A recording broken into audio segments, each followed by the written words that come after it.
Couples communicate, but they don't really conversate a lot. Is that true? That's true. Think about it. Men and women are different. When women get together with other women, they talk.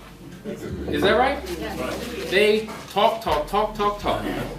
And so when women come together, from the moment they step foot into the door to the moment they step foot out, they are just talking and talking and talking. And what they're really doing is connecting. They're connecting with one another. Men, on the other hand, speaking in an extreme, can get together. Like today, the fight is taking place, right? The Mayweather fight, which you can't watch it, but you hear it. Right? Now, men can come together, watch a football game, watch a baseball game, watch a boxing match, watch anything, or just chill together, and maybe speak a few words in hours of being together, but they leave feeling as if they bonded. Because men bond. I'm not trying to connect with you. Right? I'm not trying to connect, but we can bond, right? And so see, there's the difference.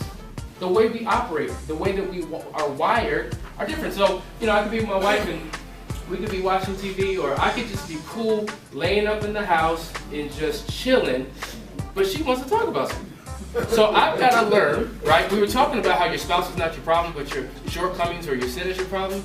Yes, that may be true, but we both have a responsibility to do what is best for the relationship. So sometimes that's not taking the approach, well, I'm just going to be who I am, accept me for who I am, and I don't talk, and you talk, and it is what it is, what it is. Well, sometimes you have to step outside of yourself and walk towards the middle. And as she walks towards the middle, we meet somewhere in the middle, right?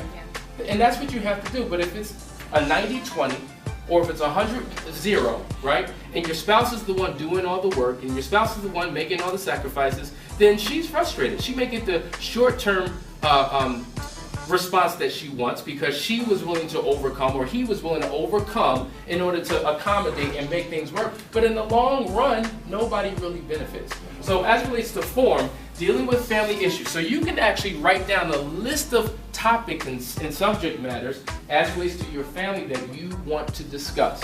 Then the second area is occupation. A lot of times we live separate lives throughout the day. We come home, how was work? Work was work. Right? We're just tight-lipped. We don't really communicate. Sometimes understanding the person's occupation and how was work and tell me about what's going on. Or if they're frustrated with their job and want something different, talk about their goals and their passions and their interests. Talk about who they are. That brings them personal fulfillment. Having those conversations builds rapport. It develops intimacy. Recreation. Now this is huge. One of the emotional needs of men and women in relationships is recreational companionship. Have you ever heard that term before? Recreational companionship? So basically what that means is that we kind of referenced it with the tennis situation.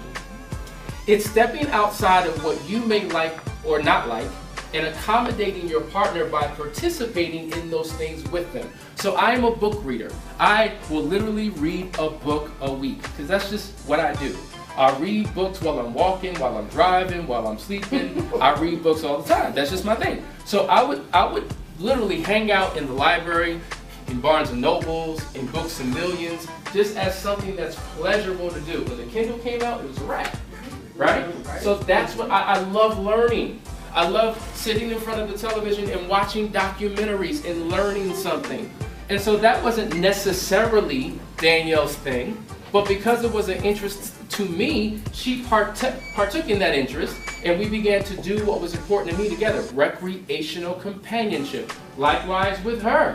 If she was into reality shows, Housewives of Atlanta, or whatever it is, by me participating in that, I'm engaging in recreational companionship, which brings us closer together.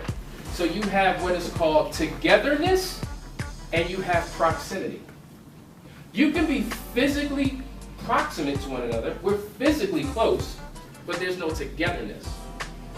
Togetherness is when you're engaged in one another, when you're communicating, when you're opening up, when you're into one another. Does that make sense? That's what you want to begin to build. And so when it comes to form, That's what the recreation stands for, F-O-R-M. And your message is whatever messages that you're trying to convey with that particular person at that particular time. If there's an agenda that you want to come with, you want to build rapport and start with other areas first before you just jump into it, right? You kind of want to warm them up. But while you're doing it, while you're communicating with your partner, it's always important to show genuine interest. Genuine interest.